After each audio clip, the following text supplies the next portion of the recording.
د افغانستان او ایران ترمنځ د سوداګرۍ د زیاتوالي په موخه د ګډو کمیټو لومړنۍ ناستې ترسره شوې. السلام علیکم، ستړي مه شئ، وخت مو په خیر. امپراتور ټي وي چینل ته په خیر راشئ.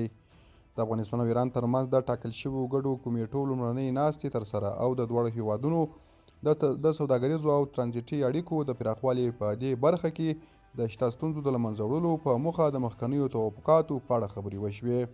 دا ناستې چې د دواړو هیوادونو په سرحدي ګمرکونو کې ترسره شوي د سوداګرۍ او ترانزیټ کچې د زیاتوالي په موخه دواړو لورو توافق وکړ چې د اسلام کلا، نیمروز او ابو نصر فرعي او د ایران طرف ته د دریو سرحدي ګمرکونو ترمنځ د کاري وخت له 8 ساعتونو څخه 16 ساعتونو ته زیات شي. همداراز دواړو هیوادونو ترمنځ د صادراتو او وارداتو د زیاتوالي په موخه توافق وشو ترڅو په ورځني ډول د بار وړونکو موټرونو شمیر له 550 څخه 1200 ته لوړ شي. په دې ناستو کې افغان خاورې ته د ایراني بار وړونکو موټرونو 10 ورځنی بندیز هم لرې کړل شو.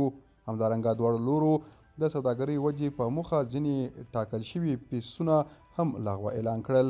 ایران $104 او افغانستان بیا 50,000 افغانۍ د خاک پولې پیس لغوه کړ. د یادونې وړ ده چې د دې ناستو موخه څه موده وړاندې ایران ته د ریاست الوزرا اقتصادي مرستیال ملا عبدالغني برادر اخوند د رسمي سفر پر مهال له ایراني چارواکو سره د شویو هوکړه تعقیب دی. ایران ته د ریاست الوزرا اقتصادي مرستیال د رسمي سفر پر مهال د دواړو هیوادونو ترمنځ د سوداګرۍ او ترانزیټ کچې د زیاتوالي په موخه یو شمېر هوکړې لاسلیک شوي وي او د هغوی تعقیب لپاره د ګډو کمیټو پر ګمارلو هم هوکړه شوې وه.